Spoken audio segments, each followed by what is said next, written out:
Boa noite, Ciro Gomes. Muito obrigado por estar aqui nos dando uma entrevista ao vivo, ao 247, transmitida pelo Facebook. Bom, queríamos começar pelo tema quente de hoje, que foi a sessão do Supremo, que decidiu que Renan Calheiros não pode assumir a presidência da República, mas continua presidente do Senado. Qual que é a sua interpretação para essa acomodação?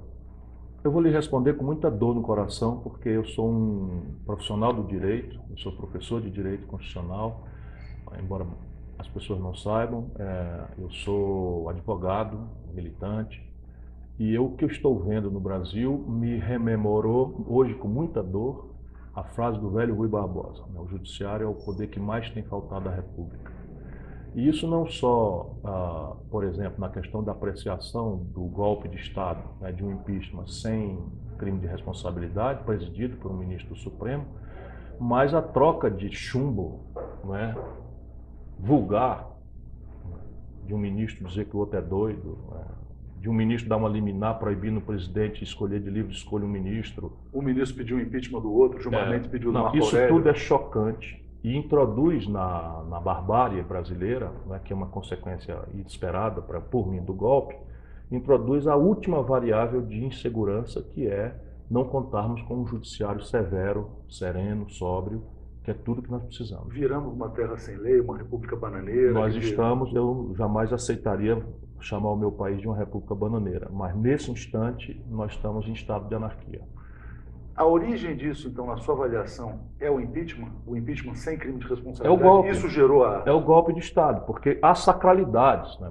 A selva de onde nós viemos, em que a gente exercita nossos apetites pela violência, pela força, ela, ao longo dos milênios civilizatórios, ela vai sendo substituída por um conjunto de regramentos, de símbolos, de vênias, de acatamentos, que vão dominando os nossos instintos bestiais, né? E isso a humanidade inteira. Nós brasileiros, retardatariamente, replicamos a institucionalidade pacificada na velha França, né, em Montesquieu, na repartição dos poderes, no controle recíproco dos poderes, né? Aprendemos um pouco com Tocqueville, né, especialmente que eu tenho lido novamente no Democracia na América. Copiamos o presidencialismo norte-americano, na vã ilusão de que copiar instituições dos outros nos permite receber o mesmo benefício civilizatório. E hoje no Brasil nós estamos violando rápida e aceleradamente tudo isso. Por quê? E a minha geração só ganhou. Nós vimos uma ditadura, conquistamos a redemocratização do país, conquistamos a estabilidade da moeda. Nisso tudo eu estava ali ajudando como militante e tal. E pela primeira vez a minha geração, eu tenho 59 anos, 36 anos de militância na vida pública brasileira, descontada a minha militância no movimento estudantil, que me acrescentaria mais uns 6, né? E nós agora só regredimos. Só regredimos. Por quê? Porque se violou um elemento estável e simbólico básico, que é, no presidencialismo, o presidente só chega a esse lugar eleito pelo povo. Claro. Nós temos um sem voto, projetando um modelo de economia política jamais pactuado com a sociedade brasileira para servir a uma minoria escravocrata, plutocrata e corrupta. Mas antes de entrar nesses aspectos, eu queria só esgotar o caso Renan. O que é mais grave na sua avaliação? É um presidente do Poder Legislativo ser afastado por uma decisão liminar, ou a mesa diretora do Senado se reunir e não cumpri-la? E de repente você tem a plutocracia, como o senhor fala, quer dizer, se manifestando por editoriais. O Renan, que até ontem era o inimigo, passa a ser um personagem central da estabilidade. Os argumentos jurídicos, não digo jurídicos, mas usados na sessão de hoje do Supremo, passavam pela questão econômica. Veja, bom, até gostaríamos de afastar, mas não podemos afastar porque ele é importante. Quando eu ouvi, eu assisti a sessão inteira, quando eu ouvi, respondendo objetivamente, o que é mais grave? São as duas faces da mesma moeda. Porque, na medida em que o Renan responde a 11 inquéritos, já renunciou à presidência do Senado, volta, é eleito por uma maioria, com todos os seus atributos negativos, inclusive de réu, ou de respondendo a 1000 inquéritos. Na medida em que o inquérito que deu vezo a seu afastamento tem 9 anos sem andar no Senado, como há 80 políticos sem julgamento com 14 anos de espera, então você tem, o caldo de cultura vai se formando. Então é o mundo da selva, é o mundo da incivilidade, é o mundo da barbárie. E aí maiorias elegem corrupto presidente de um poder, como é o caso do Eduardo Cunha. O Supremo demora para julgar, e aliás o Judiciário não julgou dezenas de processos que definiam claramente, pelo menos com grande aparência, que ele era um marginal, né? E hoje você tem o país obrigado, país de leigos, obrigado a entender por que o Eduardo Cunha foi afastado da presidência da Câmara e o Renan Calheiros foi mantido. Qual é a diferença, na sua opinião? Eu vi a filigrana jurídica. O ministro disse que o Eduardo Cunha foi afastado não porque era réu, embora haja ali um julgamento em andamento, suspenso por um incompreensível pedido de vista do ministro Toffoli, que não devolve. Isso trabalhando sobre a sucessão federal, ou seja, o destino das maiores nações do planeta, com esse nível de superficialidade, para não falar leviandade. Eu estou chocado. Qual é a razão que eles alegaram? É que a razão do afastamento do Eduardo Cunha foi que ele estava da ponta onde estava como presidente da Câmara, atrapalhando as investigações. Ora, e o Renan não? Claro. Mas o Renan não fica por ser mais... Renan é um pouco pior. Mas ele não fica o Renan é um pouco pior, deixa eu só explicar. Todos os ministros do Supremo e o Procurador-Geral da República são sabatinados no Senado. Portanto, mais constrangedor e gravemente, a severidade, se a lei diz assim, deveria ser feita em matéria em direção ao Renan. O Supremo se dobrou ao Renan, na sua visão? Assim? Na minha opinião, sem dúvida. Agora, achou uma conciliação vergonhosa, na minha opinião. Se dobrou a pedido da plutocracia, porque o Renan é mais instrumental para esse projeto não econômico? Assim fica parecendo, especialmente porque alguns ministros afirmaram, e me dói muito o que eu estou dizendo, que uma das razões de fazer esse retorno era de que o país precisa do Renan para fazer passar, basicamente, uma violenta revogação da Constituição de 88, com todas as características de inconstitucionalidade, que essa criminosa emenda 55, que se nobilita dizendo que o governo não pode gastar mais do que arrecada, mas deixa a mais perversa, descabida, selvagem e volumosa despesa pública livre de qualquer controle. 47% do orçamento brasileiro é juro para dívida. Mas a finalidade da PEC... Isso está fora da PEC. A finalidade da PEC não parece ser justamente essa? Congelar todo o resto para que o Brasil possa continuar pagando... Para quem sabe, é evidente que está se enganando a população com esse valor nobre, correto, de que o governo está gastando demais e que nós temos que pôr um fim a isso. Só que o gasto per capita no Brasil, hoje, em educação, saúde e previdência, estão, esses gastos, abaixo da média dos países semelhantes ao Brasil na OCDE. E o único exorbitante gasto, sem qualquer explicação técnica, antissocial e trilhão de real, em período de 1 ano e meio, é juro para banco. E isso está livre de qualquer alcance da tal PEC da morte. De qualquer discussão. Mas o senhor falou que o Brasil está num estado de anarquia, né? Pelo fato de ter um governo que chegou ao poder não pelo voto, mas por um golpe. Como que se sai dessa situação? Porque há discussões, quer dizer, há pessoas que defendem direta já, outros defendem a saída no próximo ano, eleições indiretas. Na sua visão, como o Brasil vai sair desse impasse do governo Temer? Veja, o Brasil tem muito agente político, inclusive do nosso lado, jogando para a plateia, né, falando o que as pessoas querem ouvir. Eu não tenho a menor vontade de fazer isso, às vezes mal entendido, mas eu não cultivo nenhum veio de hipocrisia. A chance do Brasil ter uma eleição direta hoje com esta hegemonia é zero. Portanto, quem fizer isso está mistificando para a população, para extrair dela a justa solidariedade do quem estaria aí evoluindo com intransigência. Hoje, o que nos resta, trágico, como é o quadro, nós temos 513 deputados. Nós outros do campo dito progressista, mais comprometido com a questão nacional, com a questão popular, estamos reduzidos a quase pó de traque. Nós somos, que é nada, né? Vamos dizer no nordestino, nós somos 100 em 500.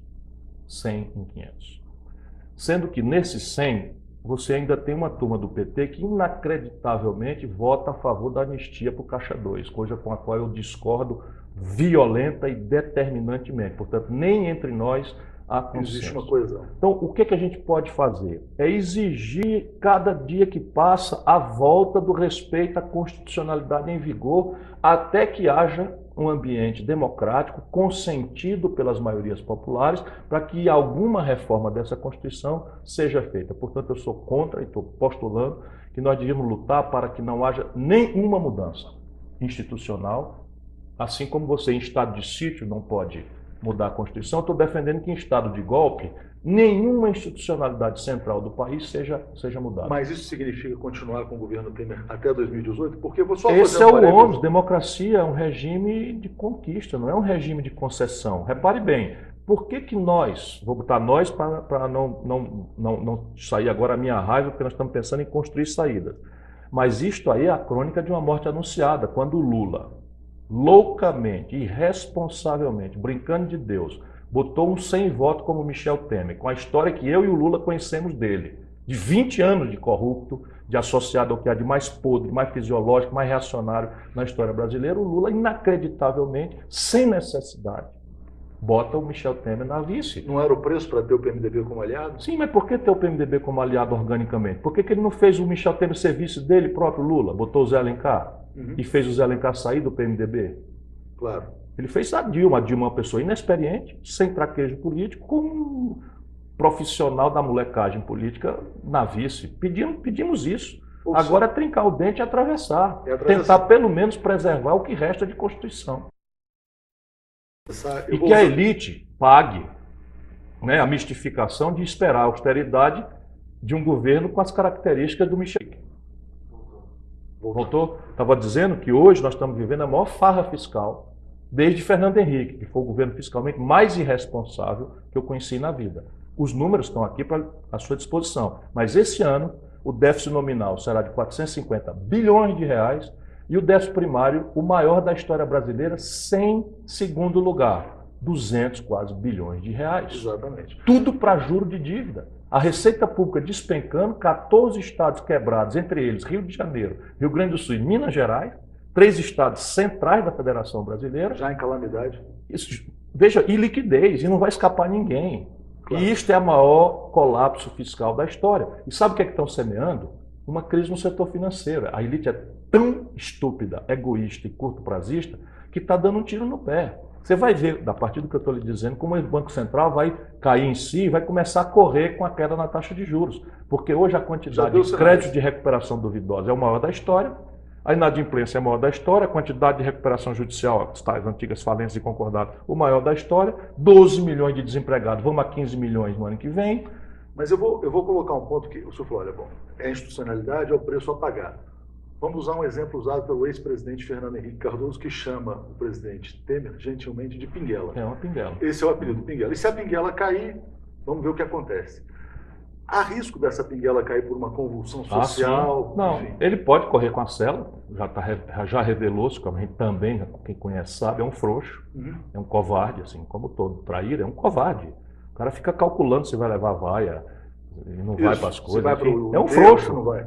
Recua, extingue ministério, a negada faz um protestozinho, ele recua. Não tem concepção e é um oportunista, é um usurpador miudíssimo. O Brasil não merecia e o Lula é o responsável. Ele vai sempre ouvir de mim isso.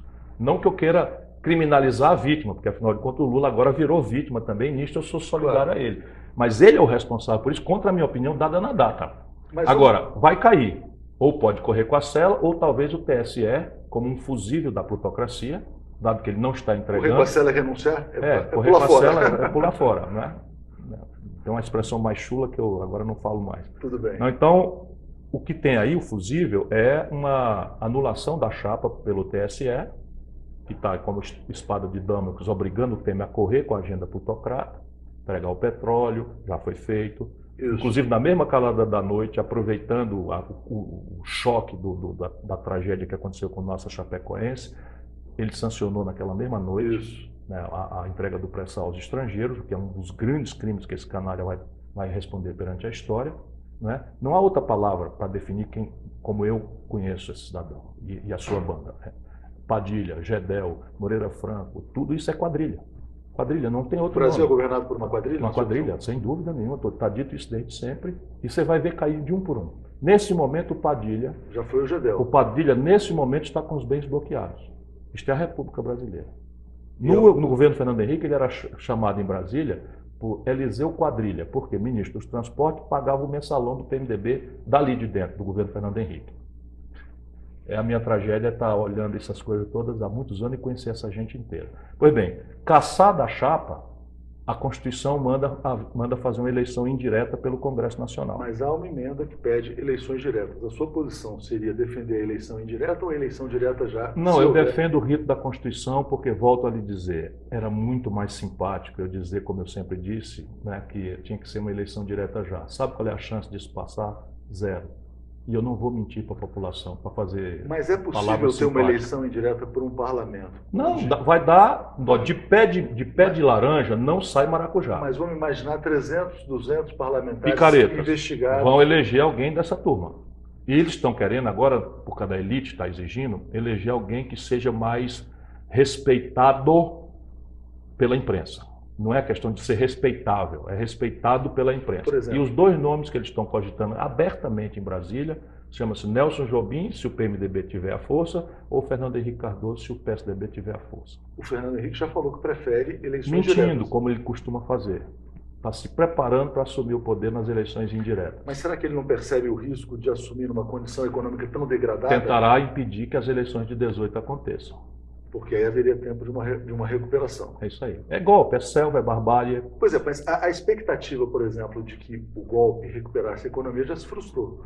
2017 já é um ano perdido. Zero chance, foi uma ilusão de ótica. Se você tomar os meus textos, minhas falas, que são relativamente pródigas nesse período, eu tenho dito, eu fiz uma palestra em Washington, num think tank desse que provavelmente a CIA frequenta, mas existe há mais de 50 anos. Eu sou convidado transparentemente, fiz uma palestra e disse para eles, todos extremamente achando que o Brasil agora ia mudar, estão esperando colher maracujá de pé de laranja. A elite brasileira foi responsável, na sua opinião? Completamente. De novo. Repare, quando o Fernando Henrique mentiu para o povo brasileiro em 98, e eu denunciando, né, que não haveria desvalorização do câmbio, etc, etc. Em janeiro de 99 aconteceu, quem quase vai para a breca, quase quebra, foi a Globo. Portanto, nosso problema é mais grave do que manipulação, nosso problema é intoxicação ideológica. Por quê? Intoxicação ideológica. Nós temos o seguinte, a Globo tomou dinheiro prestado em dólar numa taxa aparente de 1 por 1, para colocar no negócio não tradable, ou seja, um negócio que não exporta, não ganha dólar, que é sinal de internet e de TV a cabo pela net. E no dia que desvalorizou o câmbio, o passivo explodiu e o ativo ficou em real. E a Globo quase quebra. Ou seja, ali eu percebi que o problema da grande elite brasileira... Eles jamais deveriam apoiar este projeto, esses personagens. É evidente, eles trabalham contra o seu próprio interesse. Porque tem o seguinte, o setor produtivo brasileiro, nós estamos definhando a indústria brasileira, mas aceleradamente. E os industriais, quando estão no chão da fábrica, estão percebendo que tem uma coisa errada. Porém, eles tiram excedentes como pessoa física e hospedam no rentismo. E aí tem uma esquizofrenia. Na fábrica eles veem que está tudo errado. Vou ganhar na produção ou vou ganhar no rentismo? Nessa semana, por exemplo... Alguém tem que quebrar essa lógica fazendo um projeto nacional que demonstre que o Brasil de 80 para cá está crescendo 2% ao ano. E isso significa estagnação, porque nós crescemos 1,7% ao ano a população. Percebe? Em 80, o Brasil era 1% do comércio global, a China era 1% do comércio global. Hoje nós somos 1% do comércio global, ou seja, estamos parados desde 80 para cá, com 2 ciclos de expansão de consumo populista, um Fernando Henrique barra real, esse eu ajudei a fazer ainda com Itamar, não com essa intenção, e outro Lula barra preço de commodities, que artificialmente foram altos e agora caíram, não vão mais voltar. Tirante esses 2 ciclos, a média brasileira é de estagnação. É a da mediocridade. O Brasil representa 1% do comércio global hoje, 40 anos depois, e a China representa 12,5%. Agora, a sua visão, então, a sua posição, na verdade, é de eleições presidenciais em 2018? Na data. Na data, porque preservando eu quero ver se a gente salva o resto de selva. E o senhor será candidato, ao que tudo indica. É possível. Embora eu vá pensar 100 vezes, como eu tenho repetido, se vou ser mesmo candidato. Por quê? Porque um cara que pensa o que eu penso, fala o que eu falo, né? Tem os confrontos que eu tenho, vai sofrer o pão que o diabo amassou para atravessar. Por exemplo, uma promessa solene. Se eu for presidente da República, eu tomo de volta a internacionalização do petróleo que acontecer daqui até lá. Ou seja, o senhor faz o que Pedro Parente está fazendo. Farei claramente e concito os meus ilustres pares de disputa a afirmarem o mesmo. Por quê? Porque o Brasil hoje é mais do que autossuficiente em petróleo, nós não temos nenhuma necessidade de acelerar investimento. O petróleo hoje está num preço muito barato, não há nenhuma necessidade da gente, por renda, acelerar investimento. E isto é um ativo que pertence aos filhos dos brasileiros, aos netos dos brasileiros. E não há razão nenhuma para você internacionalizar. Estes canalhas, me perdoe, eu não consigo achar outro termo mais moderado, esses canalhas entregaram o campo de Carcará, a uma que pertence ao povo brasileiro, a uma estatal que pertence ao povo da Noruega, e o barril de petróleo já oficialmente cubado, oficializado nas reservas dele, permite-me afirmar que eles entregaram um barril de petróleo por $1,35. O barril. O barril que hoje está a $55? $1,35, mais barato do que uma lata de Coca-Cola. Alienando o futuro dos nossos filhos, que não há outra alternativa de financiar no futuro. O senhor acha que pode ter aí uma nova Lava Jato, por exemplo, um prejuízo tão grande à Petrobras quanto o da corrupção, vamos dizer assim? Veja, se quisermos ver, porque isso não por acaso não é, na minha opinião. Os encarregados de fazer isso são todos entreguistas velhos, conhecidos meus. Você entregar ao Moreira Franco o programa de parceria público-privada, de privatização e concessões do país, aí tem, percebe? Se você entrega o Pedro Parente à Petrobras e o cara começa a querer vender, esquartejando, vendendo a partir do filé, olha a política de preços que esses canalhas estão praticando. Sabe quanto é que a Petrobras cobra do brasileiro no mercado doméstico, um barril de petróleo? Hoje, $98. É o preço de mercado, é lógico. Não, o preço do mercado. É verdade, é muito mais do que o preço de mercado. Muito mais do que o preço do mercado. Então nós estamos fazendo o seguinte grande negócio que esta gente está fazendo. Nós entregamos o barril de petróleo de graça para a Noruega. De graça para a Noruega. E exportamos a 45, 50, 51 e cobramos do brasileiro médio 98 e agora uma variável econômica relevante, porque tem impacto inflacionário, que na formação de planejamento de todas as empresas, subindo e descendo por dia. Agora, em que medida esse tipo de discurso inibiria a sua candidatura presidencial? O senhor falou, não, só vão me agredir. Mas veja, esse discurso pode encontrar ressonância. Eu sou uma pessoa. Ah, sim, claro. Estou só lhe dizendo que um tipo de candidato como eu, que sabe o que está falando e que fala o que pensa, vai enfrentar restrições. E não são restrições leais, não são uma confrontação leal. Percebe? De mim, por exemplo, não se acusa nada no campo moral. Mas é que eu sou destemperado, é que eu sou pavio curto. Por quê? Porque se sataniza o carteiro, para que as pessoas não leiam a carta. Claro.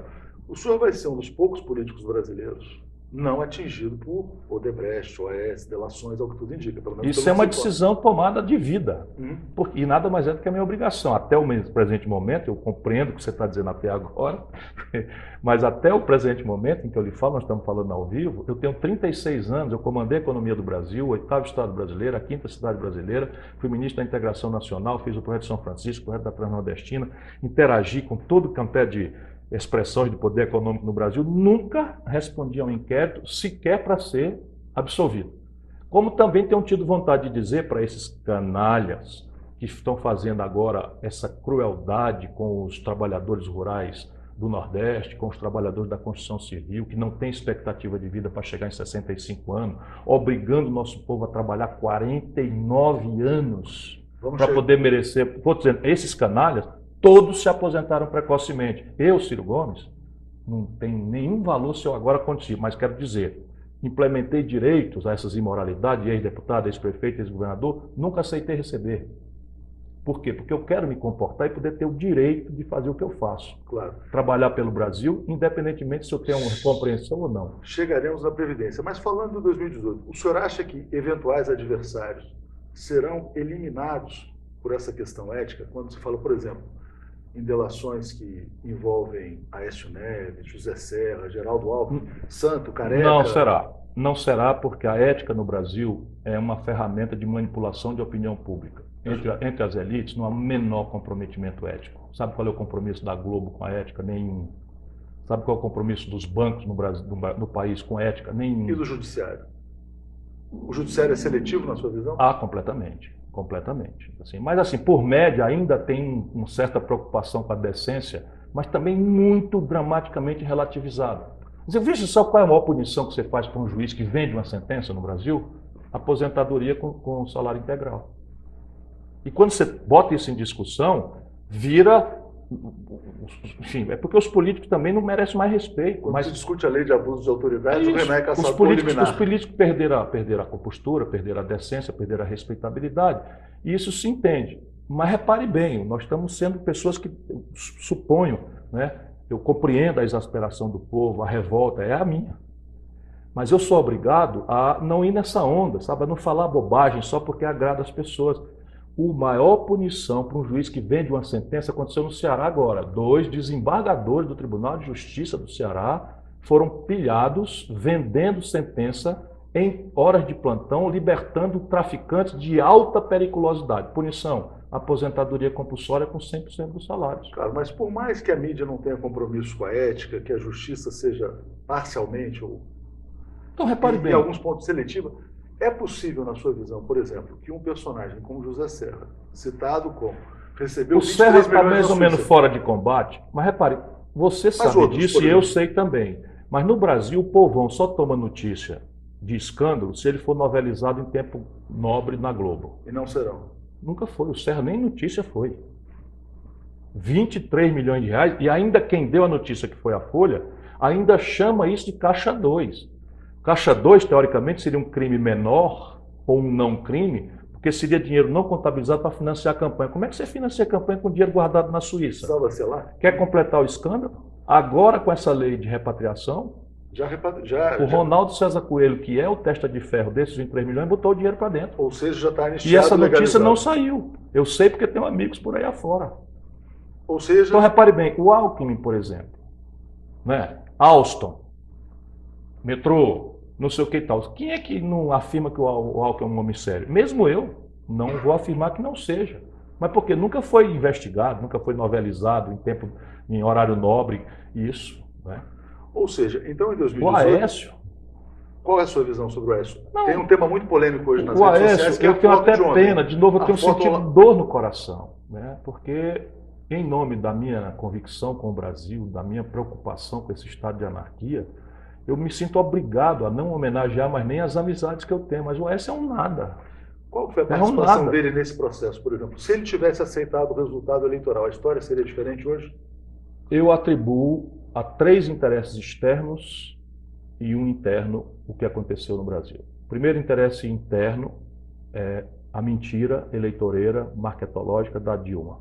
A crise estava dada e ela optou por mentir, aceitar o ditado do marketing ao invés de politizar a consciência da crise, confiar ao povo a consciência disso e partir para cima com estes valores. Eu tenho certeza que ela ganharia com muito mais qualidade e não teria predisposto a base popular brasileira a se revoltar com ela e dar ensejo aos outros 3 interesses. O estelionato eleitoral, na sua visão? Isso. Primeiro interesse, gerar excedentes fiscais a qualquer preço, ou custo, ou contradição, para botar no poço sem fundo da agiotagem internacional, PEC 55. Entregar o pré-sal aos estrangeiros, mas isso aqui só como elemento iniciador de um processo de destruição do alinhamento do Brasil numa ordem mundial multipolar, em que o Brasil começa a não ter alinhamentos instantâneos com nenhuma potência, se aproxima nos BRICS da Rússia, da China, da Índia e da África do Sul, de quintal, vamos dizer assim. e Mercosul, e Unasul e tal, e tal. Esse é o segundo interesse. E o terceiro interesse é o fim da Lava Jato. Evidentemente que estava por detrás do Estancar a sangria, como disse Romero Jucá? Isso é uma explicitação de uma coisa que dá para ver que continua. Continua. Continua. O Michel Temer é porque é um traíra generalizado. Você acha que os deputados, em madrugada, votariam a anistia ao Caixa 2 se não tivesse apalavrado com ele a sanção? O povo precisa saber que o parlamento vota a lei, mas a lei só entra em vigor se o presidente sancionar. E evidentemente ele tinha concordado. Ele vai sancionar, na sua visão? Ele irá sancionar? Não, ele agora sentiu o fogo no rabo, a plutocracia que deu a ele uma tarefa mas específica. existem parlamentares que dizem que se não sancionar, cai. Existe uma ameaça. Essa é a contradição que nós estamos vivendo, é a selva que nós estamos vivendo. Eu acho que ele não vai entregar nenhum dos 3. Mas imaginemos, então, quer dizer, que o senhor, como candidato, se eleja presidente em 2018. Como é possível sair dessa crise, imaginando que, eventualmente, o senhor possa se tornar presidente sem ter maioria no Congresso? O senhor falou, a esquerda desse campo tem 100 deputados a preço em de hoje. 500, a preço de hoje. Mas, por exemplo, o seu irmão, Cid Gomes, era ministro da pasta mais importante do governo Dilma, da Pátria Educadora, e caiu logo no início do segundo mandato, porque afirmou, num evento no Ceará, se não me engano... Não, lá no Pará. No Pará, que o Eduardo Cunha era um chantagista. De repente veio aquela pressão imensa sobre a presidente Dilma. E a Dilma ficou com o Eduardo Cunha. Ficou com Cunha e entregou a cabeça do Cid Por que Gomes. você acha que ela caiu? Porque, repare, recentemente ela nos deu uma entrevista e disse, bom, não dá para negociar com o Eduardo Cunha porque é um chantagista. Pois é. A mesma expressão usada pelo Cid Gomes. Como o senhor enfrentaria um parlamento que como tivesse, Itamar por exemplo, Franco, um Eduardo só Cunha? para que as pessoas tenham clareza, como Itamar Franco enfrentou, como Juscelino Kubitschek enfrentou, como Lula no primeiro mandato enfrentou, como Fernando Henrique, de certa forma, no primeiro mandato enfrentou, o Fernando Henrique bem menos, mas o Lula, por exemplo, bancou sem transigência, e o Zé Disseu queria muito o acordo, e eu fiquei duramente contra, e o Lula bancou a posição do meu lado, que não era só minha, né? Mas na crise do mensalão, nós enfrentamos. Ao invés de capitular, nos render, fazer acordo, se acertar, nós confrontamos. E o povo brasileiro nos apoiou e nós escapamos, adiamos o golpe em 6 anos. Como Getúlio lá atrás enfrentou com o suicídio. A questão básica é a seguinte, você tem que restaurar a autoridade moral da presidência da República, que hoje está destruída. Como é que você faz isso? Primeiro, moderando a promessa na campanha. Segundo, explorando ao máximo a possibilidade, que é real da vida brasileira, de que ao presidente que se elege, especialmente se elege com forte maioria, se dá também maioria no parlamento. Esta é a realidade. Se não diretamente do partido dele, mas das forças a ele avizinhadas, por isso a sabedoria de um segundo turno, quando você não consegue no primeiro turno arrastar, há uma aliança obrigatória a ser feita entre os vizinhos, que constitui também. Segundo, você tem que introduzir no Brasil, reintroduzir no Brasil, que a inexperiência da Dilma, um certo despreparo, ou não um treinamento do Lula, perderam, embora o Lula é uma política de governadores. Uma das razões dessa absoluta fragmentação do poder no Brasil é que nós deixamos a Federação Brasileira se arrebentar. O equilíbrio de poder no Brasil está destruído porque o Rio Grande do Sul não tem mais protagonismo nenhum, o Palácio de Piratini virou um órgão de destruição de liderança. Grande Minas Gerais, além de se avacalhar na sua representação, está aí colapsada também. O Rio de Janeiro colapsado. Mais grave. Né? E você tem praticamente São Paulo sozinho, dando todas as cartas, embora em São Paulo seja o epicentro da crise. A desindustrialização, o centro da crise é aqui, os 12 milhões de desempregados, a maioria são aqui, né? A violência e a desqualificação da educação, inclusive com a garotada ocupando, com o meu entusiasmo de ver pelo menos esse lado sadio da sociedade brasileira reagindo. Né? Mas o senhor, então, acredita que o presidente governaria mais com a força do respaldo popular do que do parlamento? É um misto cuidadoso, para não sair para o sebastianismo, para o populismo, etc. Mas é um misto que é da natureza do presidencialismo norte-americano. É um misto de mediação, negociação, entendimento, com convocação da população, inclusive usando ferramentas que estão na nossa Constituição. Por exemplo, por que nós não mandamos a um grande referendo uma reforma da Previdência? É porque acreditamos que o povo brasileiro não é capaz de fazer juízo de sacrifício? Nosso povo já revelou, é capaz, desde que ele entenda que há um sacrifício distribuído proporcionalmente a quem mais precisa. Agora, hoje, você deixa bilhões de reais serem entregues para meia dúzia de barões na especulação financeira e vai cortar a previdência social de um velhinho do interior do Nordeste, de um velhinho do interior do Pará, de um velhinho do interior nas minas de carvão de Santa Catarina. Enfim, isso é desumano, é cruel, é criminoso o que está acontecendo. Vamos entrar então nesse tema da reforma da Previdência, que é bastante atual, foi apresentada nesta semana. Na sua visão, muitos brasileiros vão morrer antes de se aposentar? E outra questão que eu coloco é, bom, hoje fala-se num rombo da Previdência. Quando as pessoas olharem que vão ter que contribuir durante 49 anos, esse rombo não pode eventualmente ficar maior, porque muitos sairão do sistema? Vamos lá, primeiro vamos ajudar o nosso povo a entender duas coisas, que também essa mistificação hipócrita de lado a lado não tem permitido a nossa sociedade ajuizar com reflexão, com inteligência, com equilíbrio, com severidade os problemas que nós temos. Então veja bem, a Previdência Social do Brasil hoje não tem déficit. É mentira do senhor Michel Temer, do senhor Lula, da dona Dilma, do senhor Fernando Henrique. Não há déficit na Previdência. Por quê? 100 bilhões, a explicação é simples de entender. A Previdência Social tem várias receitas a ela, ao seu financiamento vinculadas, a saber, contribuição social sobre o lucro líquido, PIS, COFINS, contribuição patronal, contribuição dos trabalhadores. Aqui é 20%, por exemplo.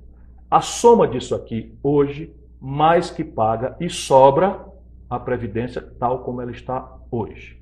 Isso significa, então, que o Brasil não precisa de uma reforma da Previdência? Não é verdade. Por quê? Porque estas distorções aqui todas foram criadas porque a Previdência está, na proporção da demografia, está quebrando. Você tem uma sociedade que, quando começou, era 6 jovens trabalhando para pagar a aposentadoria de um cidadão envelhecido com expectativa de vida de 60 anos. Hoje você tem 1,5, 1,7 trabalhador ocupado para pagar a aposentadoria de um cidadão com 75, 73 anos de média de expectativa de vida. Então, é um problema. Como o problema não apareceu do dia para a noite e a política brasileira vive de puxadinho, de conchavo, de não sei o que e tal, foram se criando esse conjunto de penduricalhos que hoje pagam a Previdência. Porém, estão já representando uma cunha que atrapalha a competitividade sistêmica da economia, atrapalha a formalização da economia, atrapalha a geração de emprego e, portanto, já é uma ineficiência. Segundo, o mundo inteiro aprendeu que a previdência básica pode ser de repartição, mas há que se criar previdências de capitalização, que eu advogo sejam públicas, para criar mecanismos de vinculação da poupança de longo prazo da sociedade ao investimento. Não, opa, desculpa. Então, perdão, caiu aí. Então, eu estava dizendo, então nós precisamos de uma reforma da Previdência, não por emergência de déficit. E como é que o governo tem a coragem e o despudor de dizer que tem déficit? Repare, quando foram criados esses mecanismos para financiar a Previdência, de novo, por trás da porta, criaram um negócio chamado DRU, Desvinculação de Receita da União, que tira 30% dessas receitas criadas pelo Parlamento ou pelo Executivo para financiar a Previdência, para botar no saco sem fundo da agiotagem, olha onde nós estamos de novo, dos juros altos. Então, com essa DRU, a Previdência apresenta um buraco imenso. Só que o problema não é dela, é do buraco dos juros. Entendo. Vamos colocar uma outra questão, porque teve um fato marcante, até um vídeo que viralizou, quando o senhor no Ceará botou umas pessoas para correr, que ele dizia, olha, circulando, e o senhor dizia estar defendendo essas pessoas em defesa da democracia. Eram manifestantes, enfim, que foram lá buzinar. Eu não dou a eles o nome de manifestantes, era um grupinho de fascistas, depois identificamos como militantes do PSDB, 1h42 da manhã, constrangendo e ameaçando fisicamente o meu irmão na porta da casa dele. Eu até aquele momento não sabia, minha cunhada me ligou, estava dormindo, não ando com segurança, dirijo meu próprio carro, e me senti absolutamente obrigado a correr em solidariedade ao meu irmão. Claro, como creio que qualquer pessoa faria. E como você vê hoje essa ameaça fascista que eventualmente é muito grave, a sociedade brasileira? É muito grave e tem que ser enfrentada. Pessoas sendo agredidas nas ruas. É muito grave e tem que ser enfrentada. Esse é o ovo da serpente, né, de coisas que aconteceram na velha Alemanha, né, na Itália, na França, na Espanha, em Portugal, enfim. E é a ideia que começa com uma revolta moralista, né, a hipertrofia da exacerbação do discurso moralista.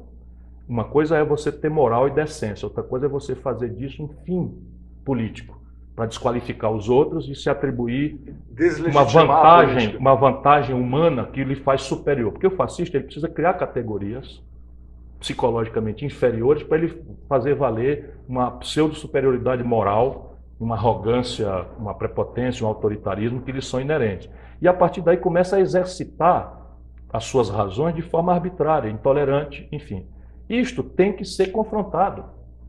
Eu, por exemplo, briguei com a Dilma porque na porta do ministro, se não me engano, Teori Zavascki, um grupo foi para lá. Claro. Agredi-lo. Aquilo ali no governo meu vai tudo para a cadeia. Dentro da lei. Porque ninguém pode fazer isso. Qualquer tentativa de intimidação, não tudo para a cadeia. E não existe um papel dos meios de comunicação nesse processo de destruição da democracia? Sim, sem dúvida. Essa exacerbação moralista, essa passionalização da justa queixa do povo com o status quo do país, parte importante se deve ao descuido, por um lado, e a certa presença de fascistoides dentro dos conselhos editoriais. Uma causa dessas pessoas é a eventual prisão do ex-presidente Lula, que está sempre presente nessas manifestações, com bonecos, enfim. Como o senhor avalia essa questão e os processos que ele enfrenta em Curitiba, na sua visão? Olha, os 3 processos, o do sítio de Atibaia, o do triplex e o da hospedagem de acervos dele na empresa de transportadora, nesses 3, eu olhando como advogado, não vejo nexo de culpa, de dolo, a ensejar uma condenação. Não há nenhum documento e nenhum testemunho, de maneira que esta exacerbação toda, amanhã talvez se virá a uma grande frustração dos que odeiam Lula, por razões evidentemente políticas e ideológicas, e que querem resolver esta equação de detestarem o Lula pela política do Lula, pela ideologia do Lula, e parte importante eu estou de acordo. Eu sou um dos caras que me decepcionou muito, já falei aqui, sou muito aborrecido com a irresponsabilidade dele de colocar esses quadrilheiros na linha de sucessão, mas eu quero resolver isso na política. Eu não quero tirar o Lula do meio do meu caminho, porque... Mas o senhor acredita que o argumento não do Lula, vejo por como exemplo, ele seja condenado. Mas quando ele disse que um dos objetivos é retirá-lo de 2018 com esses processos judiciais... Está sendo esperto. Está sendo mas esperto. o senhor acha que isso possa passar pela cabeça do judiciário? Olha, precisamos condenar em primeira e segunda instância para que ele não possa concorrer? Nesse momento, e não é assim por maldade, não. Essa meninada de Curitiba se acha a representação do onipotente na Terra. E só eles são os donos da verdade, e só eles podem fazer a destruição da reputação de homens públicos sem devida culpa formada, enfim, estão preparando nulidades. É o que aconteceu com a Santiago, lembra não? Claro. O procurador Antônio Fernando de Souza, cheio da moral, era o Dallagnol da época. O delegado Protógenes de Queiroz era o valentão da época. E tal, prenderam o Daniel Dantas e não sei o que e tal. O Daniel Dantas hoje anda com um atestado de puritano. Isso pode porque acontecer. Tudo, claro, isso pode já começou. Já começou. Os anônimos não sabem, a população não sabe, mas basicamente as condenações do Moro, que já chegaram no Tribunal Regional Federal do Rio Grande do Sul, já foram anuladas. Algumas. Várias estão sendo mantidas. Sim, ok.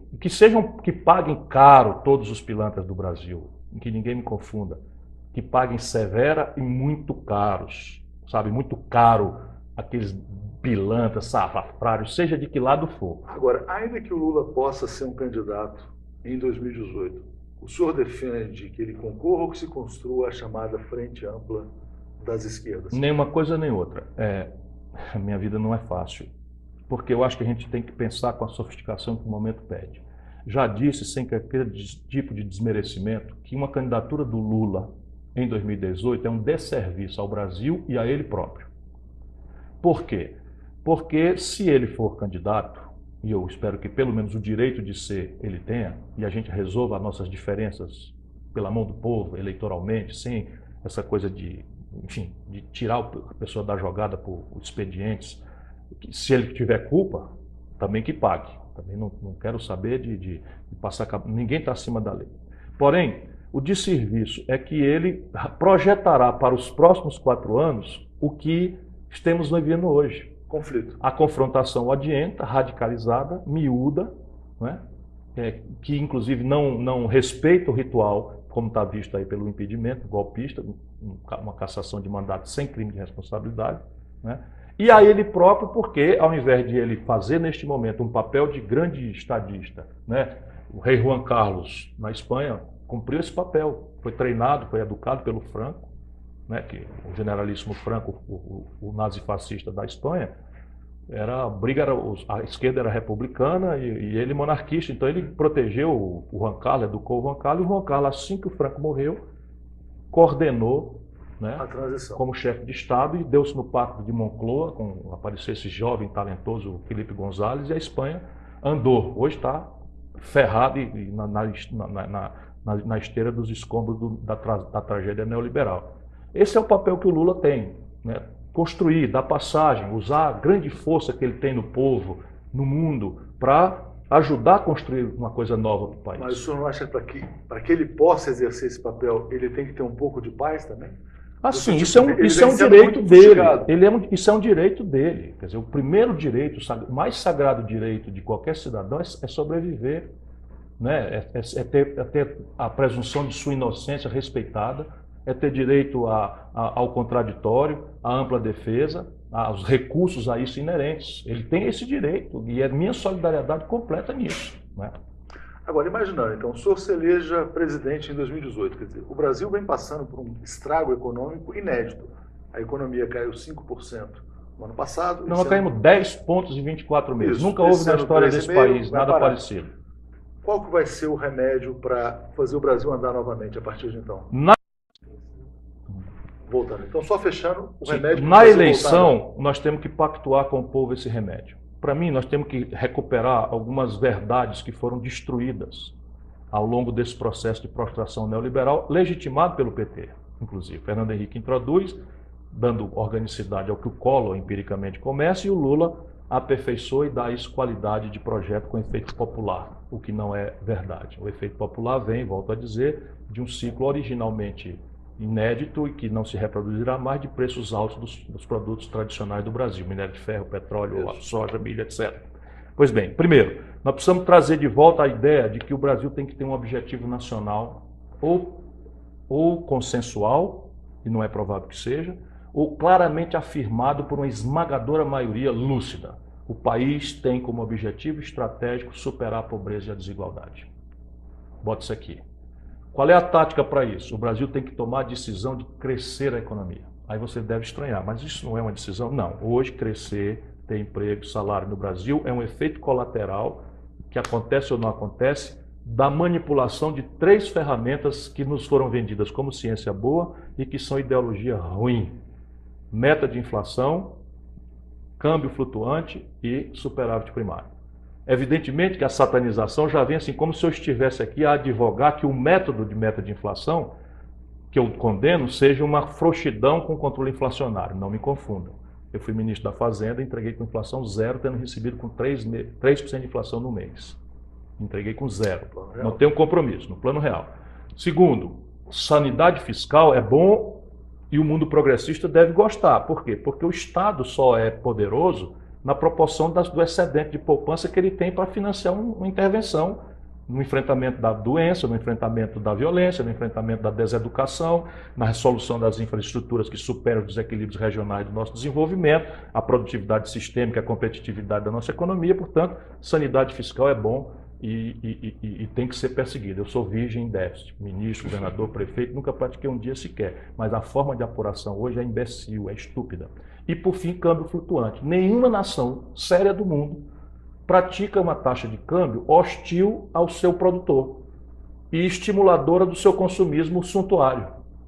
A taxa de câmbio da China, da Coreia do Sul e do Japão é pelo oposto. O objetivo principal é a produção. É produzir, é estimular a produção e dissuadir, né, o consumo suntuário, o consumo de luxo, ou pelo menos tributá-lo de forma mais progressiva no Brasil. E isto, para mim, está bem pensado. Em seguida, como nós vamos crescer? Estabelecendo um grande entendimento em quem trabalha e produz. E o caminho é a reindustrialização do país, interromper a desindustrialização e retomar a ideia de um projeto nacional de desenvolvimento, cuja tarefa seja acelerar o desenvolvimento industrial. Já não será mais possível ao modo da década de 50, pelo componente tecnológico, pelo componente de financiamento, etc. Porém, aonde o Brasil já está gastando dinheiro, tem oportunidades monstruosas, se o governo tiver compromisso com isso, para você enriquecer o país com certa velocidade. Sem milagres, mas assim. Petróleo e gás. Nós hoje temos 25 bilhões de dólares de déficit na conta de petróleo e gás, sendo uma das nações produtoras do mundo com as maiores reservas de petróleo. Que estão sendo com as maiores aí que estão sendo entregues. Então mas aqui o enriquecedor não é só o refino para substituir importação. Nós estamos burramente vendendo petróleo barato, bruto, e comprando derivado de petróleo com dólar que a gente não tem, caro. Por isso a nossa gasolina agora com esse idiota aí, não é idiota não, entreguista, agora vai ser sensível à taxa de câmbio também, quando é 100% produzida o petróleo no Brasil e a gasolina que vem de fora. Portanto, tem um componente de câmbio aí. Né? Então você tem aqui a possibilidade de novos materiais, de polímeros, de toda uma petroquímica, e com verticalização de conteúdo brasileiro na ciência e tecnologia que eles querem revogar, uma série de coisas que tem aplicações em outros caminhos.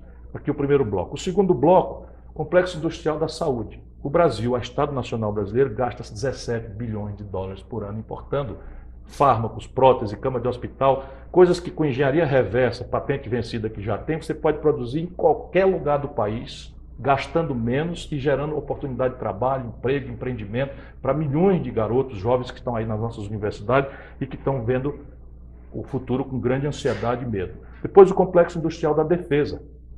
É inacreditável, o Brasil processa suas comunicações militares por satélites norte-americanos. É inacreditável, se você tem, e você já gasta uma fábula com isso. Esse é o princípio agora para dizer de onde é que vem o dinheiro. E o quarto e último bloco, flagrante para mim, que conheço o Brasil, é o complexo industrial do agronegócio. 40% dos insumos da produção brasileira são importados ou insensíveis a câmbio porque empresas estrangeiras postas aqui. Não há um brasileiro fazendo fertilizante, um brasileiro fazendo agrotóxicos, um brasileiro fazendo implemento agrícola. O que é que nos impede de fazer isso? Claro.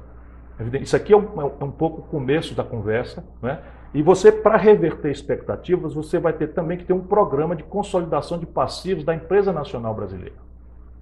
Por quê? Porque hoje um dos fatores que impedem o Brasil de crescer historicamente, mas agravado de forma dramática e final, é o passivo estrangulado das 300 empresas brasileiras de capital nacional. Brutalmente endividadas. Brutalmente endividadas e sem nenhuma capacidade. Nos últimos trimestres, nenhuma gerou caixa para pagar o que deve. Senhor, então, ou seja, estamos semeando uma crise do setor financeiro. Para fecharmos, o senhor ainda tem otimismo em relação ao Brasil? Porque hoje tem dados, quer dizer, uma pesquisa Ipsos, o brasileiro nunca foi tão pessimista em relação ao futuro quanto agora. Eu estou muito angustiado, eu diria mesmo que eu estou amargurado com o que eu estou vendo. E eu não tenho mais direito de ser inocente. Nós temos um problema político para ninguém botar defeito. Está se formando sobre a sociedade brasileira a tempestade perfeita. Então a possibilidade de uma ruptura, de violência, de uma convulsão está dada, para não dizer que já está posta. Ontem eu vi, inacreditavelmente, um policial dentro da janela de uma igreja no Rio de Janeiro atirando em manifestantes. Aí hoje o chefe da polícia militar pede desculpa para o bispo. Isso não pode acontecer, não tem negócio de pedir desculpa. Qual soldado, o que passa na cabeça de um soldado para ter coragem de devassar uma tradição que nem a ditadura devassou e entra na igreja, sobe na janela da torre da igreja para atirar em populares?